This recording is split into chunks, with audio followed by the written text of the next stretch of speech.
Chartered accountants in industry are the backbone of financial stewardship, governance, and strategic decision making, shaping and driving the future across sectors. Namaskar and warm welcome to all. Chartered accountants play pivotal roles as CFOs, CEOs, auditors, strategists, and policy advisors, upholding the core values of integrity, excellence, and independence. They are at the forefront of driving governance, financial discipline, and strategic success through initiatives like specialized knowledge programs, national conferences, CFO summits, awards, campus placements, and leadership development. The CMIB nurtures an ecosystem where our members can excel, innovate, and contribute meaningfully to Viksit Bharat 2047. Let us together script the new chapter of professional excellence, economic growth, and ethical leadership. ICAI is immensely proud of each one of you. Thank you. The Institute of Chartered Accountants of India is the premium accounting body in our country. Today, with over 14 lakhs members and students, it is the largest accounting body in the world. The members of ICAI have contributed exponentially to the growth story of India.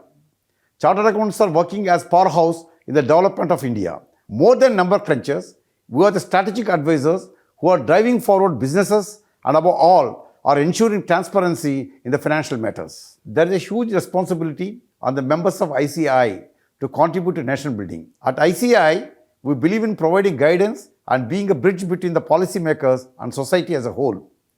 Our members are the pillars of the nation's economy, being the catalysts of change and ensuring prosperity for all. We are confident that with the relentless commitment and dedication of our members, India will stand strong and tall on the global map. We urge all our members to continue to work for the betterment of our nation and of society. Together, we can create a brighter future for our country. Friends, we are having this interaction of all the brand ambassadors of our ICAI into industry, and the way all of you are contributing, the way all of you are putting your best to see that how the trade and industry can develop, how our country in turn can develop. I think something really great. And if in spite of all the problems worldwide, India is growing like anything and is the fastest developing economy in the big economies, close to 7.5% GDP prediction, and for the quarter of December 25 quarter, I think the growth which we are having, something unbelievable. And one of the most important reason is the contribution of the members of the Institute of Chartered Accountants of India, and particularly the members who are in industry, all of you. I think the CFOs are the one who has to guide the management on the plan B. I would also earnestly request you, our certificate course on artificial intelligence is truly will add value to you. But today 35,000 of our members across the country has been able to upskill. Therefore, please do. I think it will be a transformation. World is changing. The geographies are changing. Today, India is thinking about whether it is, I think we are building more relationship with the European Union. And we want to have more business with Russia. I think this all policies will have a bearing on us as CFOs. Therefore, I am sure we will definitely will be the part of the new decision making, new era of change. Sir, we are moving away from an era of easy money. So how are you recalibrating your cost of capital assumptions while evaluating long-term projects in this current interest rate environment? So for me, reallocate the capex invested into three. One is the most urgent ones which deserve attention from an operational standpoint, and remove the zombie projects. What I meant by the zombie projects, very traditional legacy one. For want of fear of failure, most of the CEOs are shying away from closing it down. We need to call spade a spade. Close it down and release those capital for your mainstream projects. So, all right. So, my next question is to CA Pradeep. Traditional lagging indicators, if we look at the last quarter's data, are no longer enough. So, how have you restructured your finance function to provide forward-looking insights that predict market shifts before they hit the P&L? I think what is required in today's world in finance is a mindset change where we increasingly measure what time and what amount of effort is being looked at for the future and how much are we spending on the past. And if you start measuring, like I'll personally tell you, we measured as a function, we were at 90-10. In 2 to 3 years time, we moved to 70-30. That's a progression. So what you measure is what you sort of are able to action. So I would say one is the mindset of looking ahead. Second is traditionally finance function is always comfortable being in their own group, talking to another finance person, another controls person. So I think coming out of the comfort zone and understanding business better. How much time, again, I would say introspect. All of us are finance professionals around the table. How much time when you're working in an organization are you spending in the finance function, and how much time are you spending interacting with the business? So if you start again measuring that and you are more curious about what's happening in the rest of the business, you will start coming out with indicators or signals of what can go wrong. Global trade routes are being rewritten. How is the CFO's office leading the charge in building financial resilience within the supply chain to protect against geopolitical shocks? Good evening, everyone. I think in today's discussion, most of the answers will start with Trump. So I think it is same for me as well, because we are seeing there's a lot of supply chain disruption globally, probably thanks to Trump and many other global events.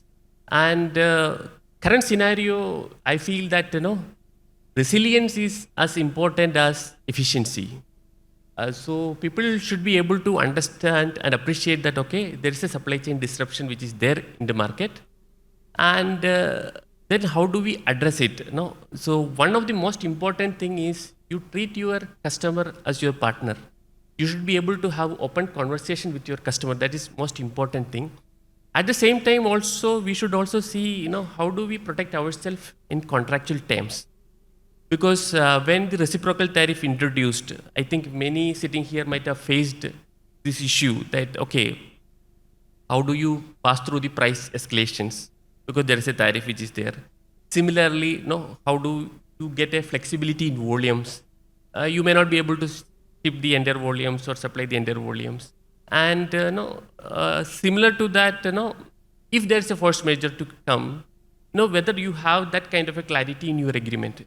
If these things are not there, though you have a good customer communication, you will not be able to get through the difficult situations. I think, as a CFO role, we should encourage the customer communication. You should have that kind of a clarity. At the same time, we should also have, the contractual terms which should support us, in the long run. So, CA Pradeep, I would like to ask you, as a CFO, how do you translate sustainability into profitability so it resonates with your shareholders and investors? What we have done is we have set up biomass boilers in the last 2 to 3 years. We use spent rubber wood. Spent rubber wood, after a certain age, rubber trees have to be cut. So it's not like we are deforesting the state or something, but we use that spent rubber wood to generate steam.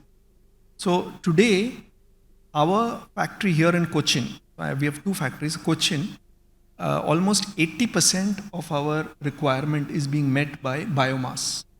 Replacing the gas, the project payback, I'm not joking, project payback was 4 months. So here is an example where you are meeting sustainability, because as an organization, we are part of a larger group called Clariant, which is a Swiss-German entity.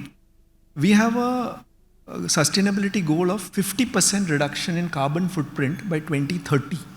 And this is in absolute, not in percentage. So we are not doing greenwashing. Greenwashing is use various formulas and percentages and convince investors.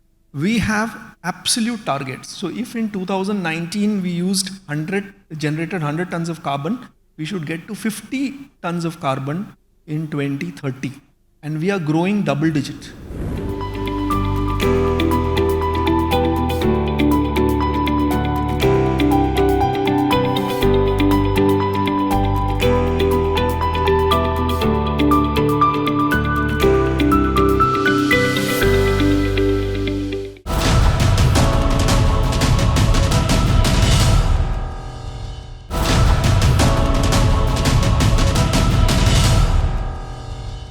Given the global turmoil right now that we are witnessing, nothing seems important than the vision of nation building. It is the vision of Vikasit Bharat. So, Babu sir, let me come to you first. Let's envision Vikasit Bharat together. What is your vision of Vikasit Bharat? I think this country can be truly Vikasit Bharat only if inclusive growth happens. And I think that is the most important thing. If we are able to reach out to the poorest of the poor, and the gap between the richest and the poorest, if that can be bridged to the minimum, I think that's a true Vikasit Bharat, according to me. Federal Bank is a bank that focuses on CSR a lot, right? Is CSR a medium of Vikasit Bharat? CSR plays a very important role in the development of the society. And Federal Bank, and I believe that CSR plays a very important role. And what we have now started looking at is doing more CSR activities which are sustainable in the long run, more of infrastructure related CSRs. I'll just give one example, hospital buildings or educational institutional buildings. Earlier we were, let's say, donating computers and laptops and screens, which we still do. But the proportion of what we do on a sustainable basis, cancer awareness, Sanjeevani program, which is a pan-India program, or building an entire block at CMC Vellore, we have the entire new pharmacy block, which is sponsored by Federal Bank CSR, about 13.7 crores. So what we are trying to do is do things which are sustainable, will stay for the long run, and makes an impact to the society. Okay, so I'll now come to Saji Thomas. You're from the manufacturing industry. Manufacturing industry is seen as the backbone of any economy, right? So how do you think that India should strengthen this sector to realize the vision of Viksit Bharat? Today, the most important question most of the industries are facing is sustainability. You are doing the business, but tomorrow you are not sure whether you will be in the play until and unless you compete with the players and you take a lead. So when it comes to making India visibility, the most important thing, in my feeling, how we can sustain the existing business. Without sustaining the existing business, we are thinking about something more is of no importance. So how we can sustain, how we can uplift, especially the MSME sector, and at the same time, how we can achieve the control, the leadership. Leadership definitely will come only through the big companies, not into MSME. So a mix of all these things, while uplifting the MSME, sustaining the existing business, and at the same time promoting large industries. All these activities we have to work on. So what do you think should be done more to encourage MSMEs in this current scenario especially? See, there are various sectors involved. I think when it comes to large scale, let me speak about the large sector industry. Most of these industries are getting services through MSMEs. They are not, many times they are manufacturing parts in MSME and they get it assembled, or only the at last level the branding is done by the big companies. So involving MSMEs in the sector of, while we are involving them more into the action will be one step. Mr. Thomas just spoke about MSMEs, right? And we know that in the manufacturing sector, the suppliers or, the people at the bottom of the pyramid are, maybe a large number of them are from the unorganized sector. So how you are enabling them and what type of technology you are leveraging to bring them into the mainstream? See, for enabling, especially in the industry, MSME, the financial inclusion is the pivotal point. So how we are enabling is through their financing, involving in their financing, helping in their financing, then connecting them through the new age digital infrastructure like UPI, like account aggregators. So this all become part of the ecosystem so that the MSME have their own customer base. They can do it efficiently. They can transact efficiently. So let me come to Anuj sir. Anuj sir, how do you see CFOs being the true drivers of Vikasit Bharat? Our chartered accountants, we came into existence as an institute, as a statutory body under the Act of Parliament in 1949. So whatever is the vision of the government, that is the vision of the Institute of Chartered Accountants of India. So in our course curriculum also, for our future chartered accountants, for our students, we have changed the course curriculum in such a manner that the members who are there, youngsters also in industry, they should of course have their eye on the profitability of that organization. But the first and foremost, they should have the national interest, the interest of the country, the GDP of the country, how the country can grow. That should be in mind. Thank you, Anuj sir. So now coming to Venkatraman sir once again. Sir, recently US imposed 50% tariff on India, right? So what your CFO playbook says about navigating this kind of a situation? Broadly, what I see is we have been able to overcome the tariff-related threat, I wouldn't say completely, but to a large extent. And that also shows that there is enough resilience within the economy to overcome these kind of challenges. And we all know every day is a new day, something or the other keeps coming.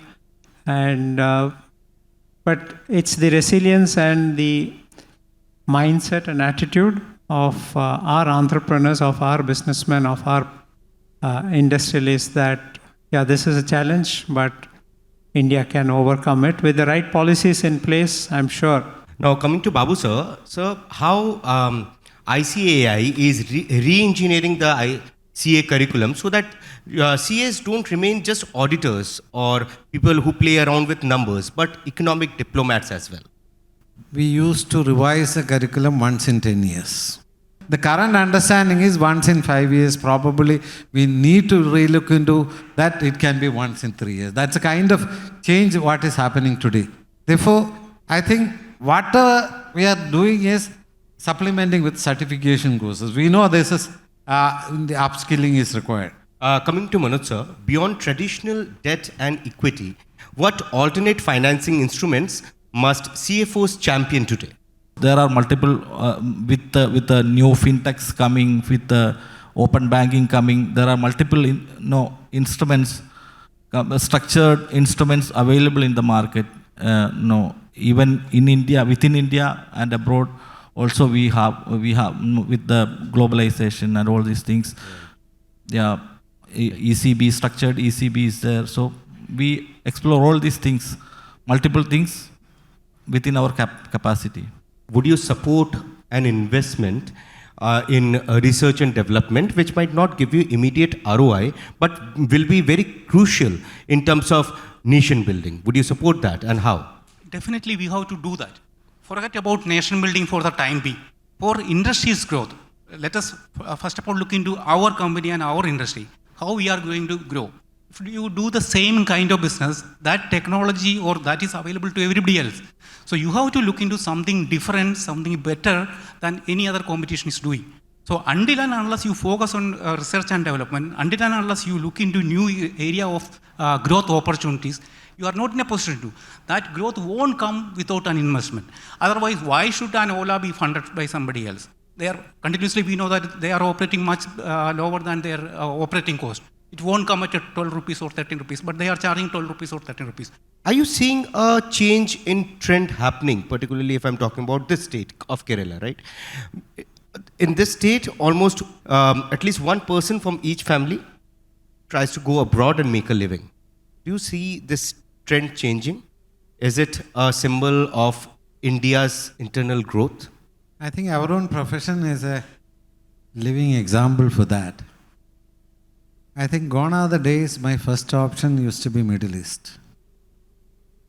Today, what I draw in Middle East is closer to that in terms of my net is available in better terms in India. Then why should I look for other jurisdictions?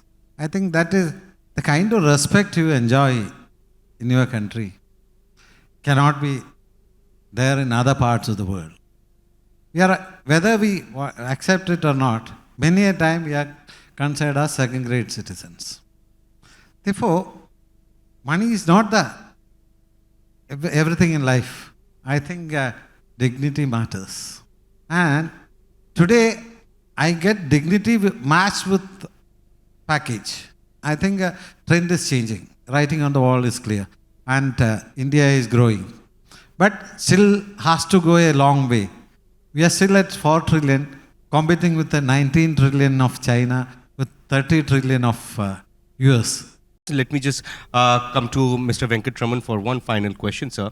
What you think is India's biggest strength that will make it a Vikasit Bharat by 2047? I think the one biggest strength which we have is the demographics. Gives me confidence, and I have a strong belief that 2047 is definitely something which we'll achieve. And in that journey, one thing which if I have to say we have to institutionalize, it will be trust as an asset. Thank you so much, gentlemen. I hope this session was insightful and is a stepping stone towards Vikasit Bharat. Thank you, everyone. Thank you.